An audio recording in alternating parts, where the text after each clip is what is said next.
पहले तो कल ये जो ईडी का बम फटा है 508 करोड़ वाला, इसके बारे में आपकी क्या राय है? और जो सर्वे आएगा, नतीजा जो भी थोड़ी देर में मैं बस चंद मिनटों में रख रहा हूं सामने, उसमें इसका असर नहीं है क्योंकि तब तक ये सर्वे तो पूरा हो चुका था। लेकिन आपको इतना बड़ा मुद्दा लगता है कि एक इलेक्शन डिसाइड कर दे? मुझे नहीं लगता। देखिए, इस बात में कोई शक नहीं है कि कानून अपना काम करे, मामला क्या है, सही है या गलत है, लेकिन जो इसकी टाइमिंग है ना, चुनाव से, वोटिंग से बस 3-4 दिन पहले, 7 नवंबर को वहां वोट पड़ना है, 3-4 दिन पहले ये छापामारी हुई है, तो उससे लोगों के अब इतने हम अपने वोटर को, मतदाता को नहीं समझ सकते कि वो कम समझ है या उसकी इतनी बुद्धि नहीं है कि वो इसको सीधे सीधे राजनीति से जोड़ के देखता है। कानून अपना काम करेगा, ये सब बातें सही हैं, लेकिन कानून अपना काम उसी हफ्ते क्यों कर रहा है जिस हफ्ते वोटिंग होने वाली है? भाई, मामला कई दिन से चल रहा है, आगे भी चलता रहेगा, तो उस टाइमिंग को लेके एक संदिग्ध उसमें सवाल उठता है और वो घेरे में आते हैं। तो जितना उसका नुकसान होना होता है उतना ही उसके सपोर्टर्स और एक तरह से सक्रिय होके निकल के ठीक है संजीव जी, लेकिन क्या आपको लगता है इससे मुख्यमंत्री भूपेश बघेल की छवि पर कोई असर पड़ेगा? देखिए, छवि पर असर पड़ेगा, लेकिन ज्यादातर उन लोगों के मन पे पड़ेगा जो पहले ही शायद उसके पक्ष में नहीं होंगे। वो और पक्का हो जाएंगे कि नहीं देखो, हम तो पहले ही कहते थे ये गड़बड़ आदमी है, सही नहीं है, कांग्रेस पार्टी करप्ट है, बघेल का मामला संदिग्ध है। लेकिन जो उसके पक्ष में होंगे वो भी और पक्के हो जाएंगे, वो कहेंगे देखो अब हमारे नेता को और फंसाने की कोशिश हो रही है इन मौके। तो ये जो बिल्कुल उस टाइमिंग पे जो छापामारी हो रही है ना, चाहे राजस्थान में चाहे छत्तीसगढ़ में, उसका लाभ कम, हानि होने की संभावना मुझे ज्यादा लगती है। काउंटर प्रोडक्टिव मूव्स हैं। आप नीडलेस एक सिंपैथी जनरेट कर रहे हो।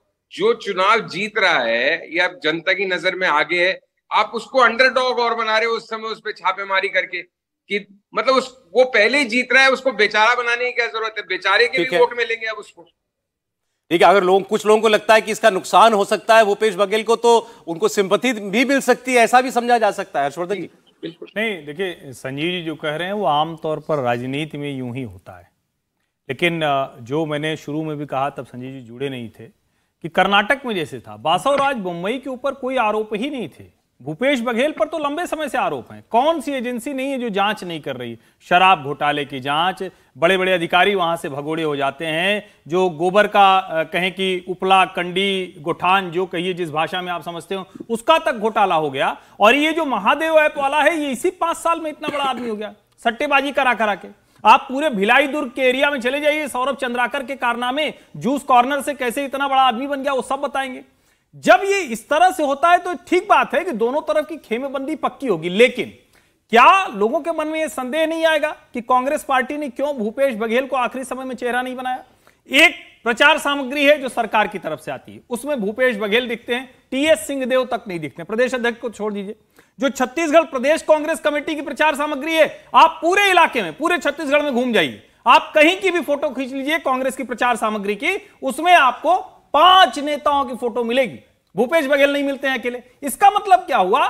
जनता के मन में संदेह आता है कि क्या ऐसा तो नहीं कि ये छवि गड़बड़ हो रही थी? कांग्रेस ने भी कहा भाई एक गुंजाइश लेकर रखो, वो सब भी काम करता है। और जब पैसे मिलते हैं ना, करोड़ों रुपए सामने मिलते हैं, और फिर तब लिंक जुड़ता हुआ दिखता है, तो उसका असर कभी कभी पड़ता है। एकदम से पड़ जाएगा ये मतलब तय करके बता पाना थोड़ा मुश्किल है। एक बार नितिन जी इसका उत्तर देने, कांग्रेस पार्टी से हमारे साथ हैं। नितिन जी, पहले भूपेश है तो भरोसा है, ये नारा देने वाली कांग्रेस पार्टी ने बाद में उनके नाम पर चुनाव अपना कैंपेन खड़ा करने से क्यों लगता है, ऐसा लगता है कि दोबारा विचार किया? अब कलेक्टिव लीडरशिप की बात हो रही है।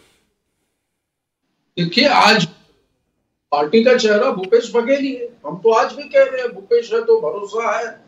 इनके पास कौन सा चेहरा है भारतीय जनता पार्टी के पास? और रहा सवाल, ये लगातार मैं सुन रहा हूं अभी डिबेट में कि ईडी के छापे पड़े, ईडी ने 518 करोड़ रुपए पकड़े या जो भी किया, और उन्होंने आरोप लगाया कि इसको दिया उसको दिया। तो सौरभ जी, मैंने आपको ही बोला अभी थोड़ी देर पहले, मेरे भाजपा के साथी प्रवक्ता बैठे, मैंने इनको 5 करोड़ रुपए दिए परसों, ये बताएं किस चीज के दिए हैं? तो ऐसे बोलने से बात नहीं बनती है। तो इस प्रकार के आरोप लगाकर, जहां पर भारतीय जनता पार्टी के जिन राज्यों में सरकार नहीं है, उन राज्यों में भाजपा इस प्रकार का माहौल लगातार बनाते आ रही है। और देखिए, लोकप्रिय जनप्रिय मुख्यमंत्री है और ओबीसी वर्ग से आते हैं। मैं तो अभी मोदी जी का भाषण सुना आज छत्तीसगढ़ में, वो कह रहे थे मैं ओबीसी हूँ। ये कभी कभी किसी और कास्ट के हो जाते हैं, कभी एनसीसी कैंडिडेट हो जाते हैं, कभी कहते हैं मैंने स्टेशन पर चाय बेची, कभी कहते हैं मैंने 25 साल भिक्षा मांग के खाई। तो इनका तो कोई ठिकाना ही नहीं है। और यहाँ पर आकर छत्तीसगढ़ में जो भाषण देकर गए हैं, और कल जो एक जुमला पत्र भारतीय जनता पार्टी ने जारी किया, उस विषय में भी बोल दूं कि एक पढ़ने वाला बच्चा होता है, वो जब आगे की बेंच पे बैठ के एग्जाम में लिखते रहता है तो पीछे से कोई नकल करता है उसकी।